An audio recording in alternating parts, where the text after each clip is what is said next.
ಅಲ್ಲಿಗೆ ರಾಜಾರಾಮ್ ಸರ್, ಈಗ ಮಳೆ ಏನ್ ಬಂದಿದೆ, ಅಲ್ಪ ಪ್ರಮಾಣದ ಮಳೆ, ಎಸ್ಪೆಷಲಿ ನೋಡಿ ಚಿಕ್ಕಮಗಳೂರು, ಕೊಪ್ಪ, ಶೃಂಗೇರಿ ಭಾಗದಲ್ಲಿ ಮಳೆ ಆಗ್ತಾ ಇದೆ. ಹೇಮಾವತಿ ಸ್ವಲ್ಪ ಒಳಹರಿವು ಹೆಚ್ಚಾಗಿ ತುಂಬೋ ಪರಿಸ್ಥಿತಿಲಿದೆ.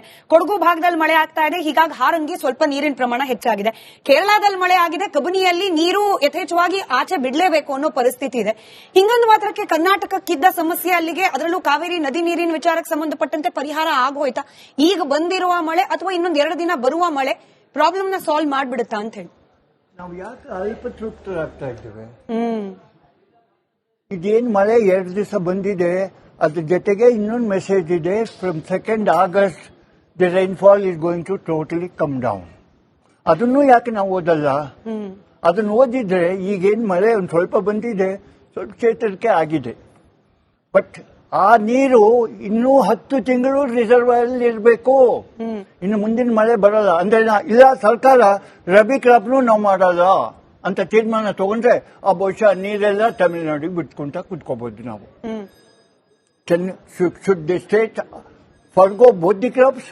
Should hour farmers B hungry for the entire year? Rabi crop ಯಾಕೆ ನೀರು ಇಟ್ಕೋಬಾರ್ದು ನಾವು? ಕನಿಷ್ಠ 50 ರಿಂದ 55 TMC ರಬಿ ಕ್ರಾಪ್ ಪೆರಿನಿಯಲ್ ಕ್ರಾಪ್ಗೆ ಬೇಕು ನಮ್ಗೆ.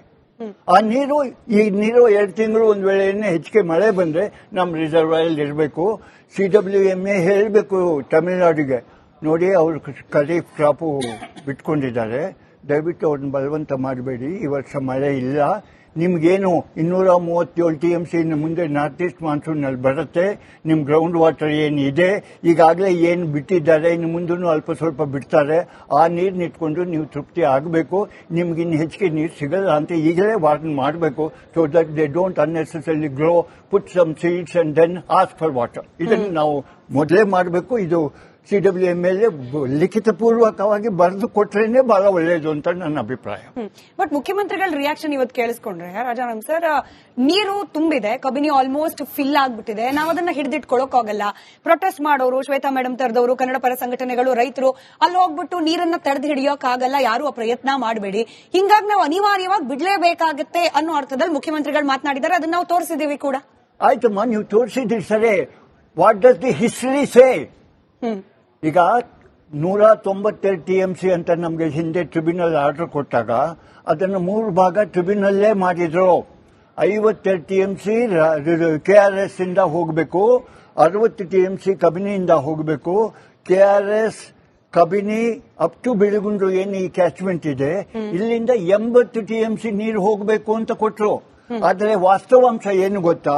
ಜುಲೈ ತಿಂಗಳಲ್ಲಿ 11 ವರ್ಷದಲ್ಲಿ, ಅಂದ್ರೆ ನಾನು 2007ರಿಂದ ಲೆಕ್ಕ ಹಾಕಿದ್ದೀನಿ, 11 ವರ್ಷದಲ್ಲಿ 8 ವರ್ಷ ಏನೂ ನೀರು ಹೋಗಿಲ್ಲ. ಜುಲೈ ತಿಂಗಳಲ್ಲಿ 14 ವರ್ಷ ಏನೂ ನೀರು ಹೋಗಿಲ್ಲ, 0.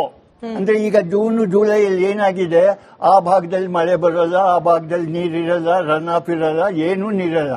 ಆದ್ರೆ ಅವ್ರ ಅಸೆಸರ್ಸ್ ಒಟ್ಟು 80 TMC ಈ ಭಾಗದಿಂದ ಬರುತ್ತೆ ಅಂತ ಲೆಕ್ಕ ಹಾಕಿದ್ದಾರೆ.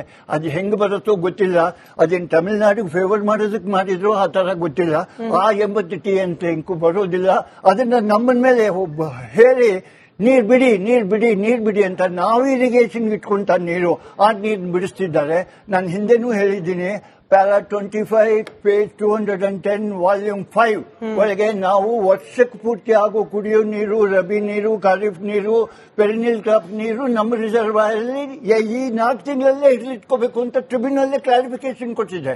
ಹೀಗಿದ್ದಾಗ ನಮ್ಮನ್ನ ಎಲ್ಲಿಂದ ನೀರು ಬಿಡು ಅಂತ ಹೇಳಕ್ ಸಾಧ್ಯವೇ ಇಲ್ಲ. ಇದು ಟ್ರಿಬ್ಯುನಲ್ ಸರಿಯಾಗಿ ಓದಬೇಕು, ನಮ್ಮವ್ರು ಅರ್ಥ ಮಾಡಬೇಕು. ಅರ್ಥ ಮಾಡದೆ ಹೋದ್ರೆ ನಮ್ಗೆ ವಿಧಿನೇ ಇಲ್ಲ. ಸೀದಾ ಸುಪ್ರೀಂ ಕೋರ್ಟ್ಗೆ ಹೋಗಿ, ಸ್ವಾಮಿ ನಮ್ಮ ಇಂಟರ್ಪ್ರಿಟೇಷನ್ ಹಿಂಗಿದೆ, ಇದು ಸರಿನಾ ತಪ್ಪ ನೀವೇ ಹೇಳಿ, ಇದು CWT ಕೊಟ್ಟಿರೋದು ಆರ್ಡರು, ಅದು ಡಿಫಿಸಿಟ್ ಇಯರ್ ಅಲ್ಲಿ ಕ್ವಶನ್ ಕೇಳಿದಕ್ಕೆ ಅವ್ರು ಆನ್ಸರ್ ಮಾಡಿರೋ, ಸ್ವಾಮಿ ಇದನ್ನ ನೀವು ಹೇಳಿ, CWMA ತಪ್ಪಾಗಿ ಅರ್ಥ ಮಾಡ್ಕೊಂಡು ಸುಮ್ನೆ ನೀರು ಬಿಡು ಅಂತ ಹೇಳ್ತಾ ಇದ್ದಾರೆ, ನಮ್ಮ ಕೈಲಾಗಲ್ಲ ಅಂತ ಹೇಳ್ಬೇಕು.